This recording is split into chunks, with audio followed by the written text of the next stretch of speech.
What do you think? My little sidekick, my little boy, right? My big little boy.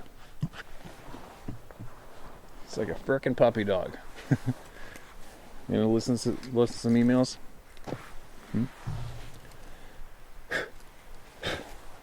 Nope, there's no treats here, my boy. All right, what do we got going on today? So many emails.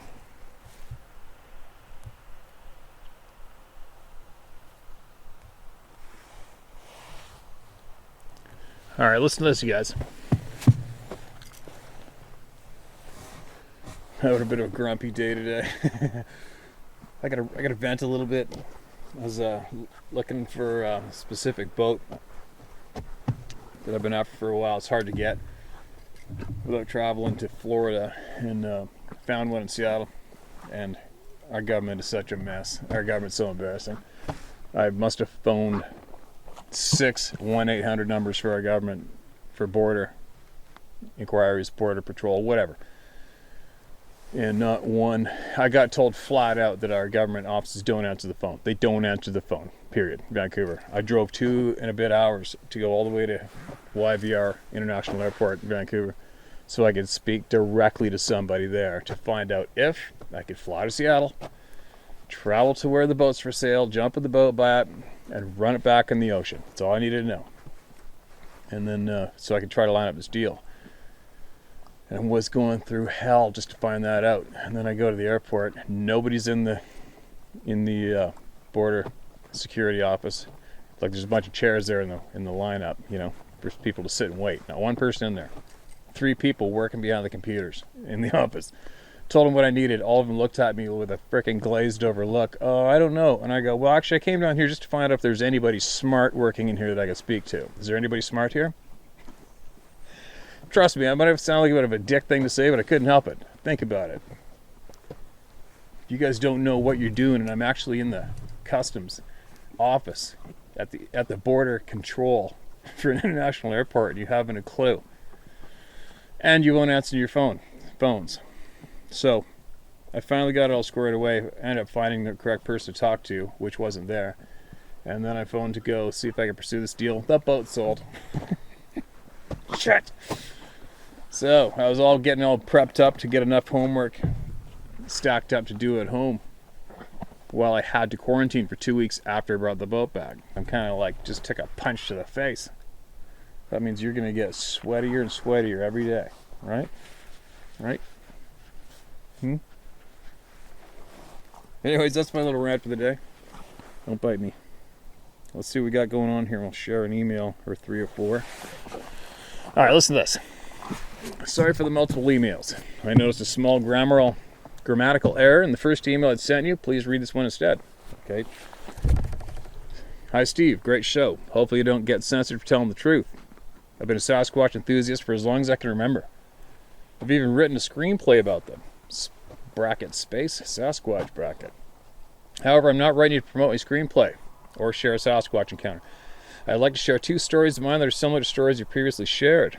Like so many kids growing up in the early 80s, I was enrolled in Cub Scouts. Every year, Scouts Canada would select the top 2 cubs from every troop, one from across Ontario, and send them to a 2-week-long summer camp. My best friend Christopher and I were selected to represent our troop. We went to Camp Attawandaron. The campsite consisted of several small wooden cabins that surrounded a large campfire. The cabins looked like they were your basic wooden tool shed with one small window and a sheet of plywood for a door. My first night there, I remember waking up in the middle of the night and seeing a bright white orb floating around my cabin. It was the size of a tennis ball.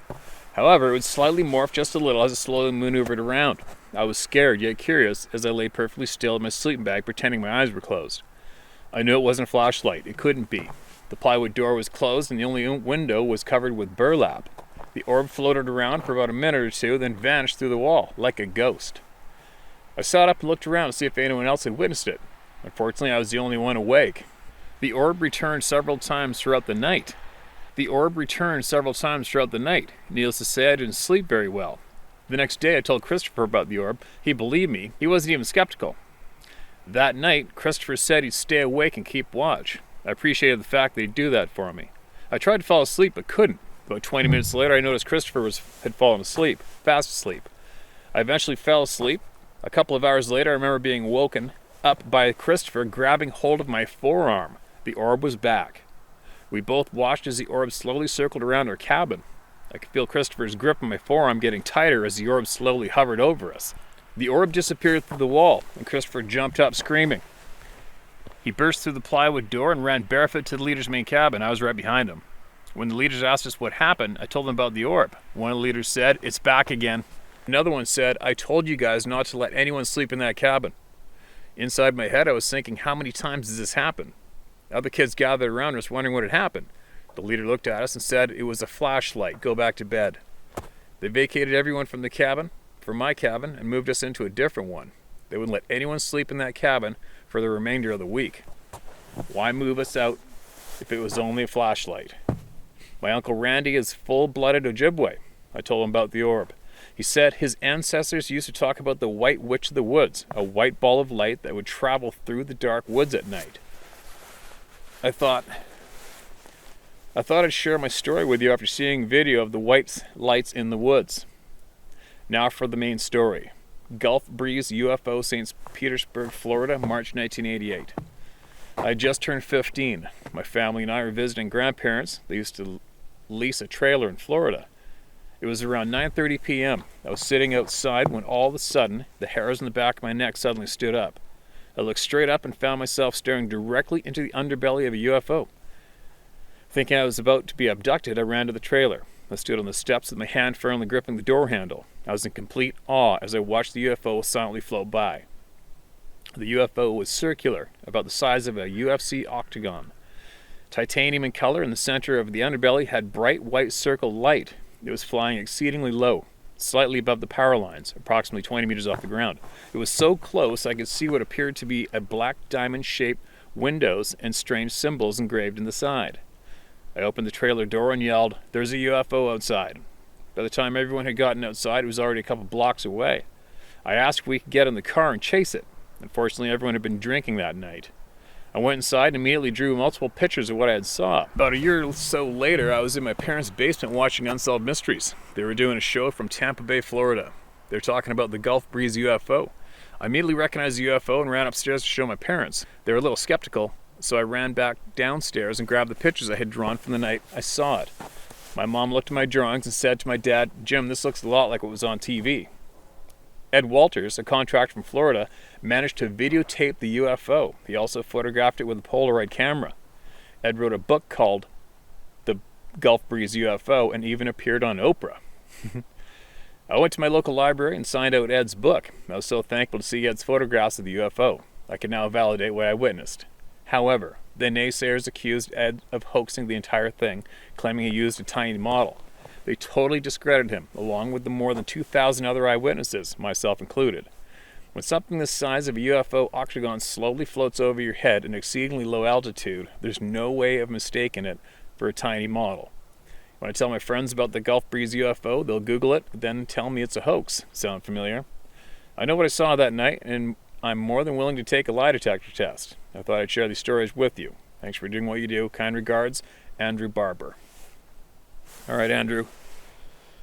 Thanks for the email, man. And I can completely sympathize with you with seeing something that absolutely does not want to be acknowledged mainstream or by the majority of the people in our neighborhoods, right, in our circles. It's unfortunate, but as long as we keep places like this channel right here ripping, well, who gives a shit what anybody else thinks? And who cares what the government says, right? You don't have to answer to anybody. We don't have to answer to anyone. And I hope all of you are seeing what I'm understanding what I'm throwing down here when it comes to all this horse shit, right? We don't need approval from anybody. We don't need anybody to tell us anything. We all see these things and we all share with each other. That's how we learn the honest to God truth, right? So, I'm not a big UFO fan myself. I mean, obviously, if the stories, the news story, whatever, if the stories get thrown in my face I'll look at it, but it doesn't interest me all that much because I know it is absolutely out of any of my control. There's not much I can do to make a difference in the UFO topic. I think what my main messages are currently is I just need to make sure all the people out there that have had these experiences have support, and give you a safe place to share it all and talk about it, and to also pass on encouragement and facts to everybody. One being is that we don't need the government. The government works against us. That's all there is to it, and I need to spread that. I hope I'm spreading that message a little more clear to people. We don't need groups or individuals of authority. We don't. When it comes to things that we witness, we need each other, and we need each other's knowledge and experiences shared. That's what we need, okay? But anyway, that's what we need. It's making a difference, obviously. I'm getting over 100,000 video views every 24 hours right now currently. So people are listening to each other, thank God. And more of us are coming wide open and sharing everything we can with each other on this channel. That's what needs to be done. It's making a huge difference. Hope you guys see that. You just got to stop giving the certain groups the opportunity to control what is shared amongst each other. You got to stop doing that. It's not hard. Just kick them to the side and don't give them any attention, right?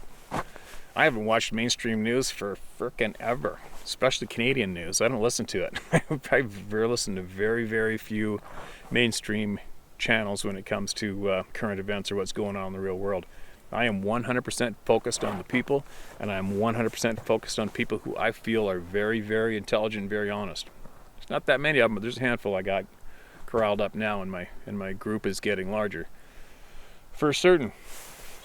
But anyway, I'm going to check these batteries, and I will be back shortly and share some more experiences from the people.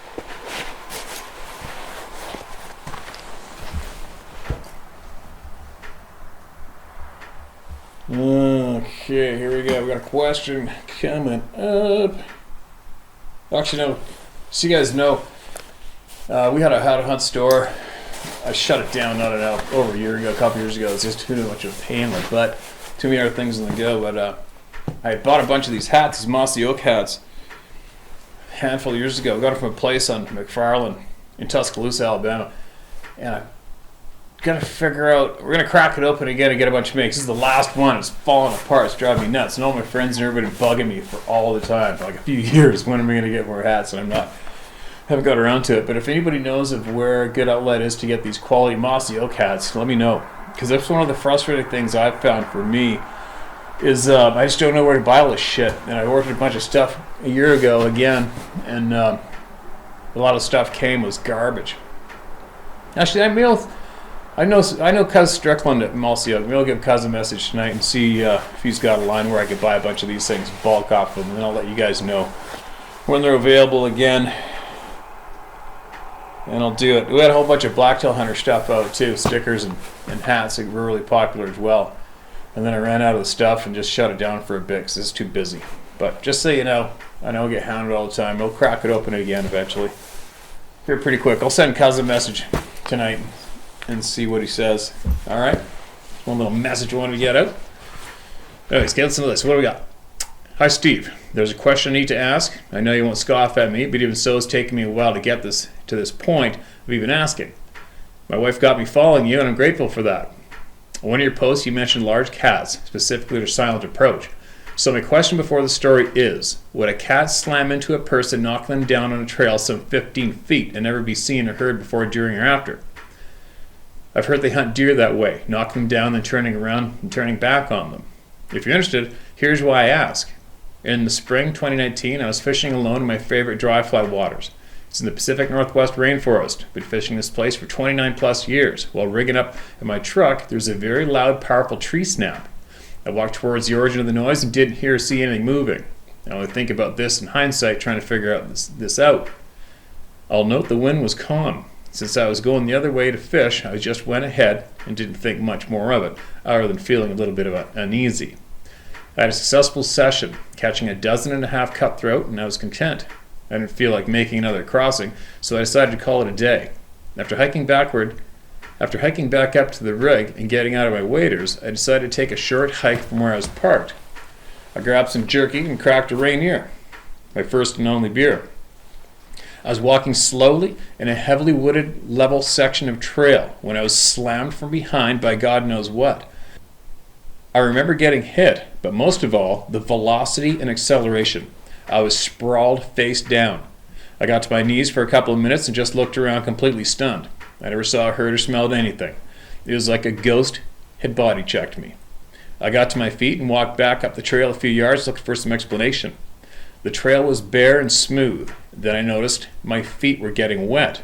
I looked down and realized I was missing my shoes. Holy shit. When I started looking for my shoes, I realized my glasses were gone. Back down on all fours, I found my glasses, all bent to shit and the lenses out. Got those fixed up and found my hiking shoes. I was wearing Keens, low-top hikers, and have many miles on them. They fit right. Later I tried to kick them off and I couldn't. I was knocked out of my shoes. I found my right shoe about 7 feet off the left side of the trail and my left shoe 3 feet off the right side. Both were 15 feet behind where I landed. My can of Rainier is about 12 feet beyond where I landed. It was an effing yard sale. I took a buddy in a couple weeks later to fish.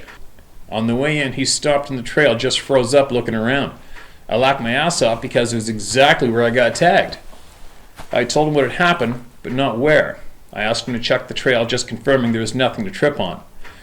We hiked another 1.5 miles into the river, fished a while, and set up camp by the river.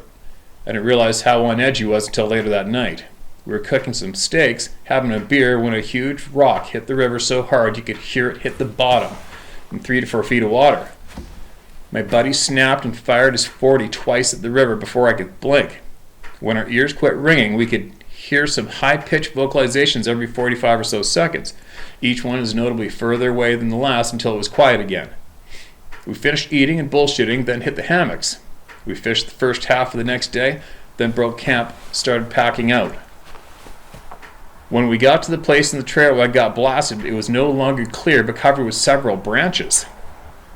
These were not fresh windfalls, but dark, slippery limbs dragged out of the woods. Very strange. Are these events connected or separate? I have no idea. I still fish there, but not alone yet. The memory is trying to leave me, but I have it all written down. I'm cautious but not scared. Like you say, whatever it was could have had my ass, but chose not to. I wanted to keep this short, but once I pulled the cork, I drained the bitch. Sorry for barfing on your boots. Thanks, Scott. Wow. All right, Scott, thanks for that email, and I'm absolutely appreciative you sent that in. And I'll guarantee you somebody else out there is too. And first off, when it comes to big cats, for all you, big cats very, very, very rarely take on a grown human being. Children, on the other hand, unfortunately, big cats have killed a lot of kids. And they've killed a lot of kids in Vancouver Island. They've attacked a lot of children. It's always the smaller prey animals. And big cats do not blow over their game. They don't blow their victims over and then turn around and come back on them. They don't do that. Grizzly bears do that, okay? A grizzly bear will come at you like a freaking linebacker and steamroll you over and then spin around and rip the shit out of you. That's what they do. But a big cat, if a big cat is attacking you, what they say, especially in the predator awareness courses that have been available here in BC, you are less likely to survive a big cat attack as opposed to a grizzly attack. Because 100% of the time when a cougar attacks you, it's attacking you as you are a food source. They're not doing it to teach you a lesson or beat you up or play. They're doing it to kill you and eat you. So knowing that, hopefully you're understanding more and more. There's no way that was a big cat that did that to you, obviously. I think you're emailing me here. You're watching this channel. You know exactly what knocked you over. But getting back to the cat mentioned for a quick moment, you guys, a cat's signature trademark kill mark is the punctured holes in the skull. All right? That's typically how they kill, and that's how they kill each other too. I actually have the skull of an ancient old Tom cougar that I whacked a few years back, and his teeth are all ground off, old as dirt, and he actually had a punctured hole in his skull, which had grown over, and the tip of the fang of another cat was still in the hole. So he'd eluded death very, very luckily sometime during his existence. But that's a typical cat signature of killing, is head and neck, all right? So the boulder's getting thrown in the water, you get knocked over, slippery branches put on the trail.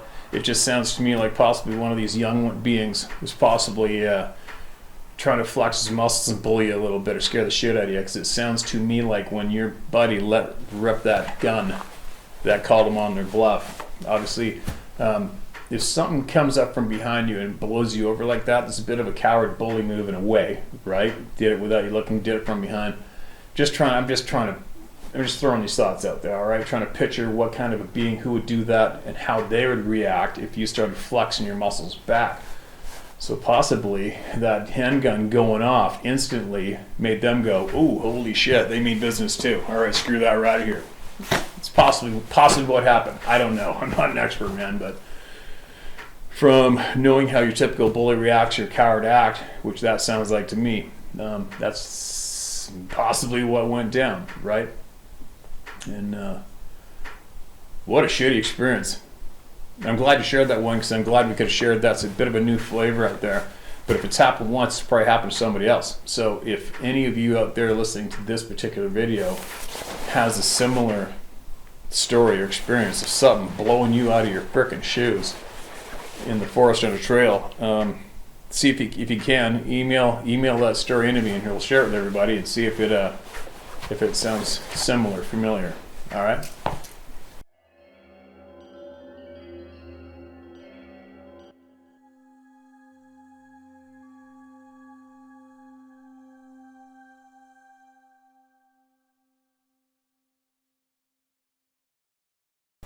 Now, what else do we got here?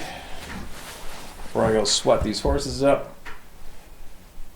What a interesting story. That kind of creeps me out, because I go steelhead fishing a lot normally on the island and by myself, and I'm in those zones where these things aren't too far away, and you can't help yourself. You can't hear things. You're hiking along the river, and I'm always more alert when I'm doing that, because most of my super close grizzly encounters have been due to me walking along a noisy creek or river in thick bush. So I can't help but be a little more on edge when I'm doing that myself, until I get out in the water and start fishing again. But I'm still looking over my shoulder. I can't stop myself. Okay, what do we got here? All right, dear Steve, first and foremost, thank you for what you are doing. You're truly an extraordinary spirit.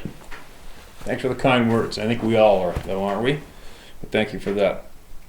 Secondly, the gut feeling you have talked about in so many of your videos is your spirit, and it has been called many things, but essentially it is your entity, your identity. It is what makes you a singular being, one that is connected to the infinite and all other beings, or spirits, if you will.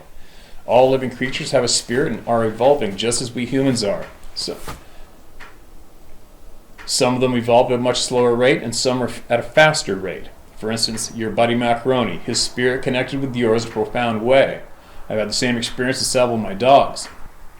I believe that as you read this, you will know it is the truth. I've been given a gift of knowledge, and that gift requires me to stay on the path of truth, and in doing so I receive more knowledge in the form of absolute truth.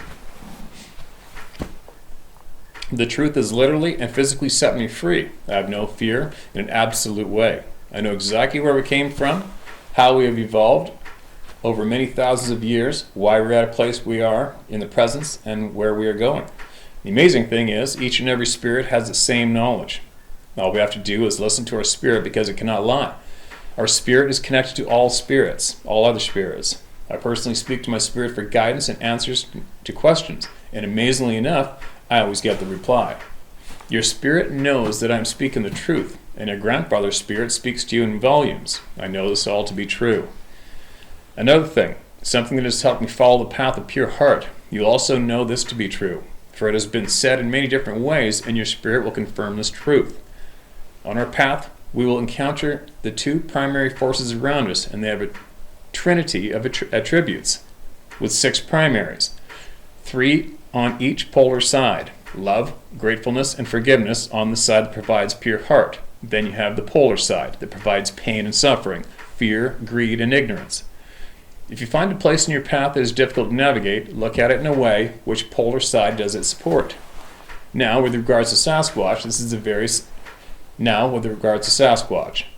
very sad story, one that breaks my heart every time my spirit dwells with theirs. Sasquatch are an older being than human, meaning they came from the earth before we did. The truth is, There were several races of giant who roamed the earth alongside humans. There's a time when humans viewed these giants as gods because they had special abilities humans lacked. They helped humans build magnificent structures that can still be seen today. Somewhere along our evolution, fear, greed, and ignorance consumed us, and we began killing off the giants. Fortunately, we have not killed all of them, for these are beings we call Sasquatch or Bigfoot. Please imagine what they have been through. All the persecution from humans for thousands of years, and all because we have allowed fear, greed, and ignorance to negate love, gratitude, and forgiveness. My name is Paul Deatherage, Deatherage, and you can use my name if you wish. I have nothing to hide. For I follow the path of pure heart. Love and blessings to your brother. Wow. Well, that was a good chunk of an email. Wow. All right, well, thanks for that email, Paul. It's definitely something for a lot of us to chew on, right? Especially a lot of us that are looking for the answers. And that does, although your words aren't commonly spoken amongst people, here anyway, or people in circles that I'm involved in, it definitely sounds like it makes sense. And I don't know about anybody else listening, but I will take note of that, and I will look into the thought process, the thoughts, and the actions that you suggested, and I'll see what I come up with myself, for sure. One thing for certain that you all, I hope, would agree on is that we have been misled on a large scale. Every one of us. We've been misled since, like I've said before, if I could guess, from the very first day we stepped into the public education system. And, a lot of people are comfortable, for sure. I mean, there's a pile more people out there than not who just happy to pay the bills, have a beer in the fridge, and food in front of the kids, and they're good. And they'll work, and they'll live their life out till the end, and that's all she wrote. But then there's another big group of us that want to know why. Want to know why, want to know everything. I feel like I'm running out of time. I felt like I've been running out of time for many years now. I just want to know everything. I want to do everything, right? And I want to be ultimately free at the same time. It's one of my big goals, is to be free of all this horse shit and program that's been going on. But it's emails from people like Paul and a lot of you out there.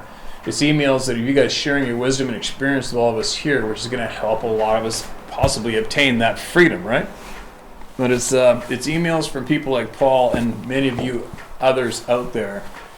It's emails of you just cutting loose. Just let it all flow. Share what you have with all of us, which is going to assist many of us obtain that freedom, right? Sharing knowledge. Sharing real, true knowledge. It's so valuable. And it's also kind of frustrating that we haven't had a lot of the real, true knowledge shared with us for so many years, for so much of our lives, right? It kind of sucks.